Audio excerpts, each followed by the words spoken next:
Usually when we think about like a courtroom or really any system of justice, there is this incredibly heavy expectation of permanence. Right. Yeah. Everything is recorded. Exactly. There's a judge, a jury, a permanent physical transcript. Like you commit a crime, it goes on your record, and that record just it follows you like a shadow forever. Yeah. It affects your job prospects, your reputation, your credit score. I mean, we are surrounded by systems that essentially just track our failures. Right. It is entirely public, it's permanent, and it's tracked. And from a sociological standpoint, that's just how human societies naturally enforce rules. You build a ledger of behavior to deter people from breaking the social contract. Right, but okay, imagine stepping into a courtroom where the exact moment the gavel drops, the transcript just instantly combusts into ash. Oh, wow. Yeah. The judge completely forgets you were ever there, and your only sentence after admitting to your absolute worst deeds is like a quiet directive to just go heal. I mean, on paper, that sounds completely antithetical to how any functioning system of human management operates. Totally. It sounds like a massive structural vulnerability, right? Like a system that actively deletes its own data shouldn't be able to enforce anything at all. But for centuries, that is the exact mechanism one of the most powerful institutions on Earth has used to handle its most delicate human problems. It really is. So welcome to this deep dive. Today we are looking right at you, the intensely curious listener who wants those deep structural aha moments, but, without drowning in academic jargon. And we have a really fascinating stack of sources to pull from today. We do. We've got the Official Catechism of the Catholic Church, a brilliantly dense evolutionary biology and economics paper by Benito Ariñada, a legal backgrounder from the U.S. bishops on religious liberty,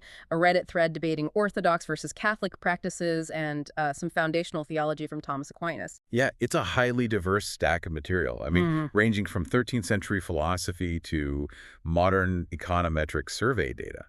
But they all converge on this one incredibly complex phenomenon. Exactly. So the mission today is to look at the Sacrament of Confession. But we aren't just looking at it as like a religious ritual or a matter of faith. We're pulling it apart to analyze it as a highly sophisticated, historically adaptive system of moral enforcement. Like, how did it evolve to look the way it does? And how does it actually function in the human brain? Yeah, and why is this ancient, highly refined practice suddenly in this steep decline?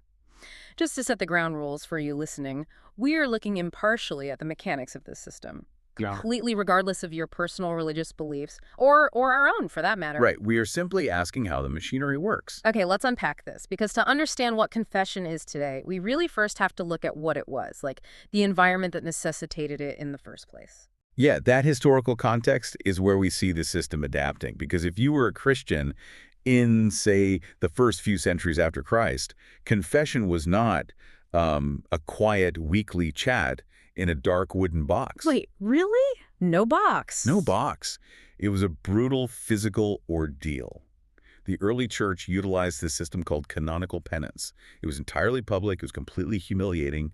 And get this, you could only do it once in your entire lifetime. Once. Wow. The sources describe people wearing like rough sackcloth, covering themselves in ashes, fasting severely. Yeah, literally standing outside the church doors for months. Just begging the congregation for prayers as they walked in. That is intense. And because you only had one shot at this blank slate, people would, predictably game the system. Oh, of course they would. They would just wait until they were literally on their deathbeds to ask for it.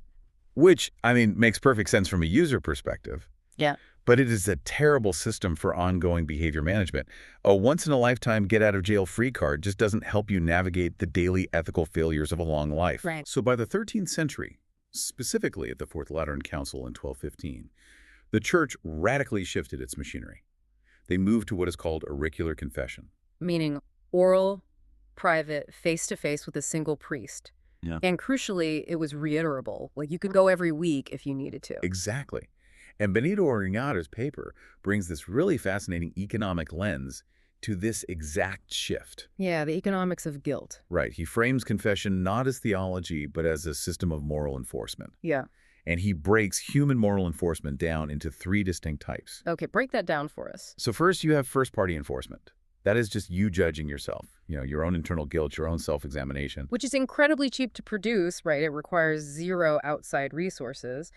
but it's notoriously unreliable. I mean, the human brain is a masterclass in self-deception and rationalization. Oh, absolutely. We can convince ourselves that almost anything we do is justified. Yeah.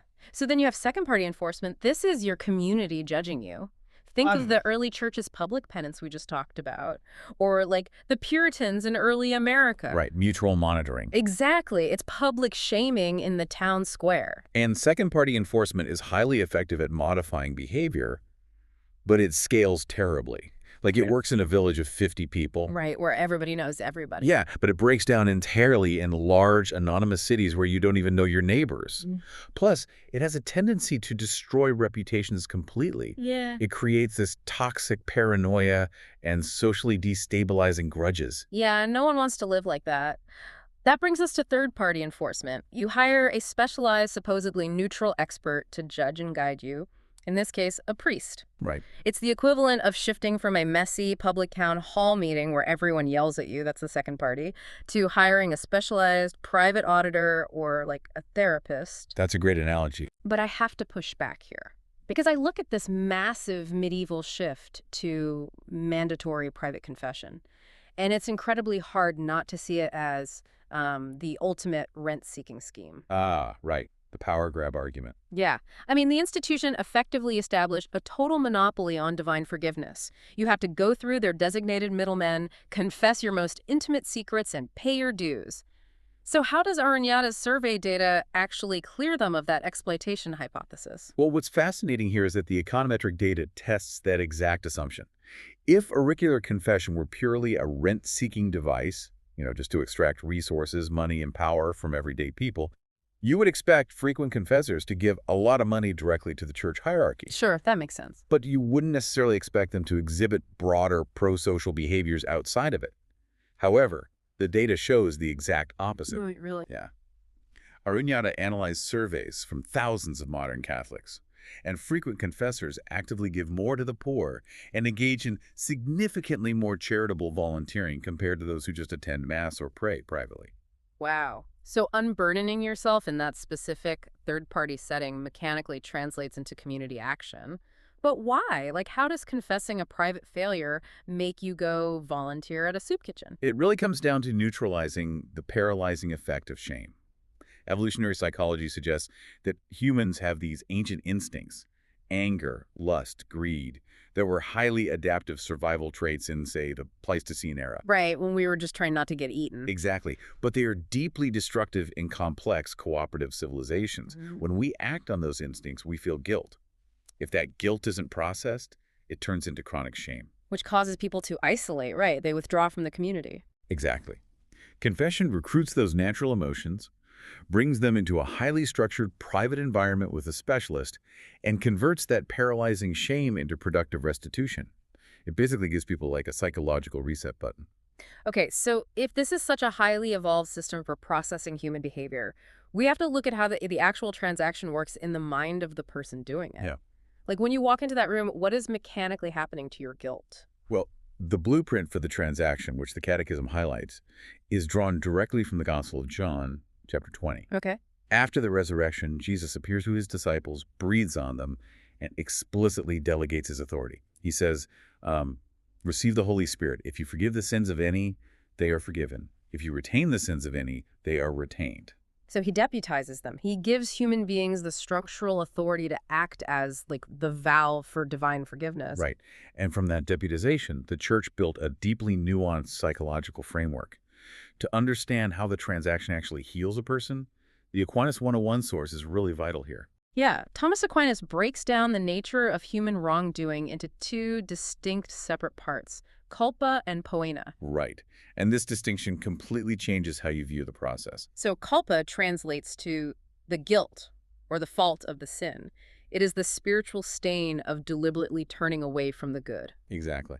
And poena, on the other hand, is a temporal punishment or, the lingering pain and bad habits that the sin leaves behind in your brain and your body. Now, I hear a persistent pushback from people outside the system, and it makes sense. If God completely forgives your sin, your culpa, the exact moment the priest absolves you, why is there a penance? Right. The why do I have to do anything else question. Yeah. Why does a priest tell you to go fast or give alms or say 3 Hail Marys? Isn't the slate supposed to be completely clean? Well, the slate of guilt is clean. The culpa is entirely wiped away by the absolution. But the poina, the disordered attachment you developed by repeatedly doing the wrong thing, that remains. Because human neurology doesn't just instantly rewire itself just because you apologized. Exactly. Hmm. Aquinas explains that penance is not a currency you pay to earn your forgiveness. Hmm? You already possess the forgiveness. Penance is the spiritual medicine prescribed to heal the lingering bad habits. Ah, okay. Think of it like breaking your leg by recklessly jumping off a roof. Hmm. The doctor sets the bone perfectly. That structural fix is the absolution. You are no longer broken. Right. But your leg muscles are still weak, they're atrophied, and you have a habit of walking with a limp. Hmm. The physical therapy you have to endure for months afterward to walk correctly again. That is the penance. I love that analogy. The absolution saves your life, but the penance rehabilitates your habits. It is literally the physical therapy of the soul. Exactly. The Aquinas source also notes a fascinating safeguard regarding the user's intent. Let's say you genuinely forget to do your penance. You leave the church, you get distracted by traffic, and you just forget the prescribed prayers. Right, you just space out. You are still totally forgiven. The structural fix of the absolution stands. But, and this is key, if you deliberately refuse to do the penance, if you consciously reject the physical therapy, it indicates a fundamental flaw in the transaction. It shows you don't actually want to change your habits. Yeah, the deliberate refusal reveals a lack of genuine interior conversion. The Catechism is remarkably strict that outward rituals and spoken words mean absolutely nothing without what they call a contrite heart. The system demands active participation in your own rehabilitation. Now, the Reddit thread in our sources brought up an illuminating contrast in how different branches of Christianity frame this exact same medicine. Oh, this is a great point. Yeah. Historically, the Roman Catholic approach leans heavily into a legalistic framework. The terminology is saturated with it. Culpa, poena, tribunals, judges, satisfactions, absolutions. It's a very Roman model of crimes, pardons, and ledgers. The Eastern Orthodox approach, however, completely discards the courtroom metaphor. They lean entirely into the medical analogy we just discussed. They literally view sin as an illness. So in their framing, the confession is a hospital. Yes. The priest isn't acting as a judge analyzing infractions on a ledger. He is acting as a spiritual physician, treating a sickness. Mm. Both traditions are aiming at the identical psychological and spiritual reset, but the framing drastically alters the user's experience of the vulnerability. Which brings up a massive point. Shifting from a public town square to a private third-party physician creates a huge new vulnerability. A system built entirely on convincing people to verbally articulate their darkest, most destructive secrets instantly collapses if the auditor can be forced to talk. Right. Nobody's going to confess to his middleman if they suspect that information will be weaponized against them later. This necessitates an extreme safeguard. Right. Trust is the foundational currency of the institution here. Without an absolute guarantee of privacy, the third-party system evaporates, and society just defaults back to first-party self-justification or second-party public exposure. Okay, here's where it gets really interesting. The sacramental seal.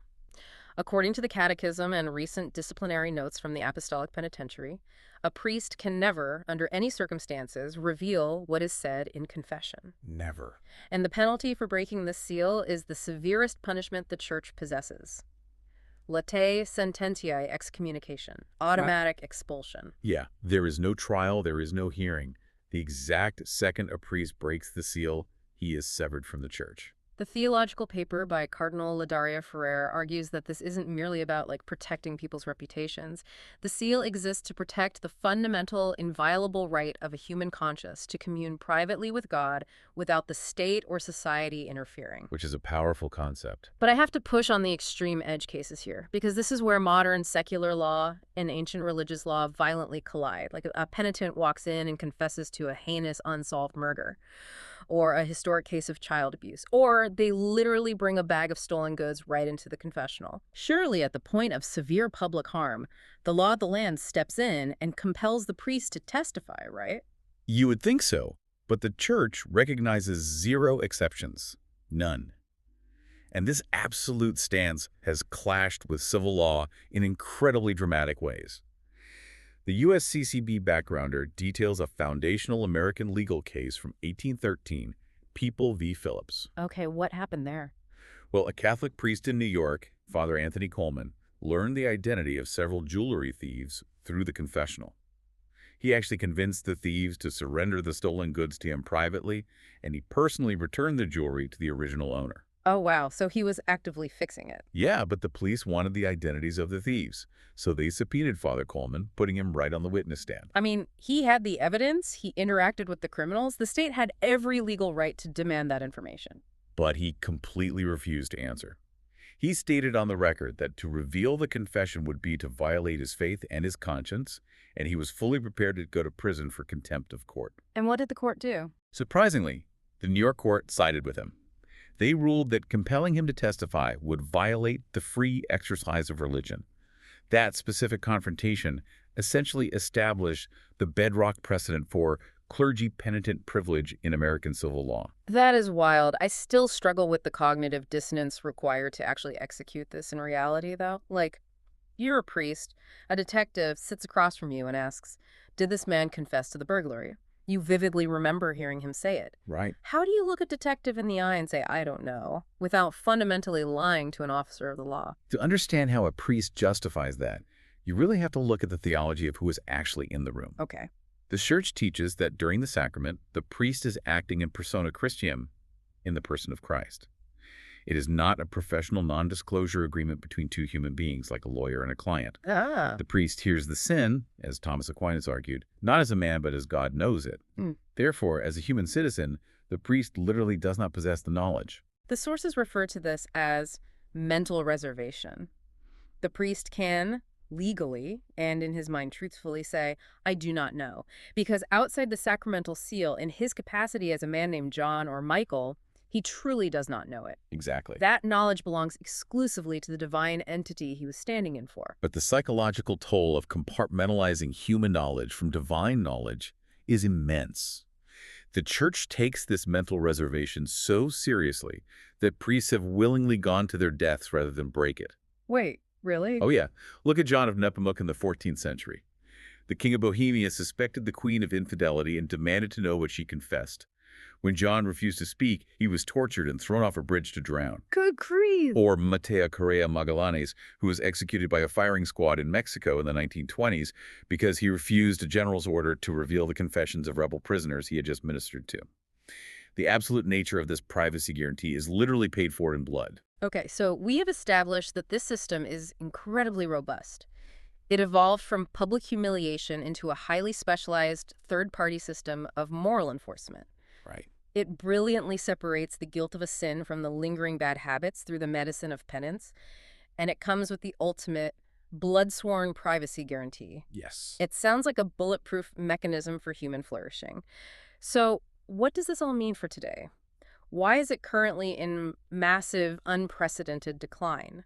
Because the survey data points out that modern Catholics are abandoning the practice in droves. The decline exposes a fascinating vulnerability about the sustainability of specialized manual services in a modern, hyper-accelerated economy. We turn back to Benito Oronhata's economic analysis here, where he introduces an economic principle called Baumol's cost disease. Ah, okay. Baumol's cost disease basically explains why certain labor-intensive services get relatively more expensive and harder to access over time, even as technology makes everything else in your life cheaper and faster, right? Yeah. Exactly. Think about manufacturing. Technology vastly increases productivity. One worker with a modern robotics line can make 100 times as many cars as they used to. The cost of a car drops relative to wages. Makes sense. But in personal services, like a doctor, a teacher, or a priest, productivity is inherently capped by human time. You cannot automate a haircut. Right. Think about the music industry. You pay a few dollars a month for a Spotify subscription, and technology delivers millions of songs instantly. But a live string quartet playing a Beethoven symphony, that requires 4 human beings practicing for years, driving to a venue and playing in real time for an hour. Exactly. You can't speed them up to play the symphony in 5 minutes without ruining the music. So the live quartet becomes relatively much more expensive to maintain because they are competing for attention in an economy where everything else is getting infinitely cheaper and faster. And the Sacrament of Confession is experiencing severe Baumol's cost disease. The Catholic Church has explicitly and repeatedly forbidden technological shortcuts. Right, no Zoom absolutions. None. You cannot confess via email. You cannot receive absolution over a text message. It must be a physical, personal, real-time encounter. So the cost of providing and attending confession matching schedules, driving to the building, waiting in line, and the sheer human labor of the dwindling number of priests has skyrocketed relative to the seamless convenience of modern digital life. So the service is stubbornly, intentionally unscalable. It is a massive supply bottleneck. It is. But Arignata's paper points to another major factor driving the decline on the demand side, and it has to do with the users themselves: education. Yeah, the demographic data reveals a strong correlation. As the Catholic laity becomes highly educated, their frequency of auricular confession drops significantly. But what is vital to understand is that it is not necessarily because they become secularized or, like, stop caring about their moral failings. The survey data shows these highly educated individuals actually pray more frequently. Right, so they aren't abandoning the belief system. They're just abandoning the middleman. With higher levels of formal education, believers feel much more equipped to analyze their own consciences. They shift away from third-party enforcement, relying on the priest to guide them, and revert back to first-party enforcement. Ah, okay. So they feel they possess the intellectual and spiritual tools to read scripture, perform deep self-audits, and seek forgiveness directly from God, bypassing the specialist entirely. Precisely. You have a perfect storm threatening the institution. On the supply side, the Church absolutely refuses to compromise the face-to-face human element, making the service increasingly expensive in time and friction. Yeah. And on the demand side, a highly educated populace feels increasingly confident in their ability to self-audit without the help of a spiritual physician. The environment has changed rapidly, and the machinery of the 13th century is really struggling to keep up. They successfully upgraded from the brutal public penances of the early church to private confession to adapt to a changing medieval world. But now they face an entirely new economic and sociological landscape. They really do. Wow, what an incredible journey through the mechanics of human morality. We started by looking at how confession evolved from a once-in-a-lifetime public humiliation into a specialized system of third-party enforcement. Right. We unpacked the psychological genius of separating the culpa, the guilt from the proena, the lingering bad habits, using penance as physical therapy for the soul.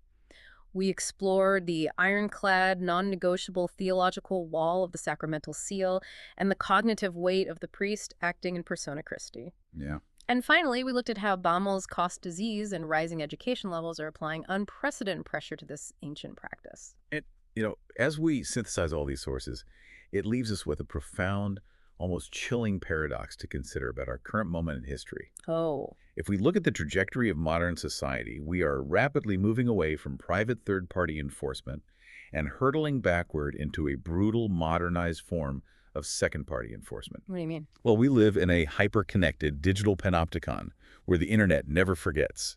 Every mistake, every misjudged text, every moral failing is permanently logged, screenshotted, and made available for a global town square to judge and shame indefinitely. Wow, yeah, a permanent, indestructible transcript that follows you forever. Exactly. We have essentially recreated the public square of the Puritans, but on a global scale.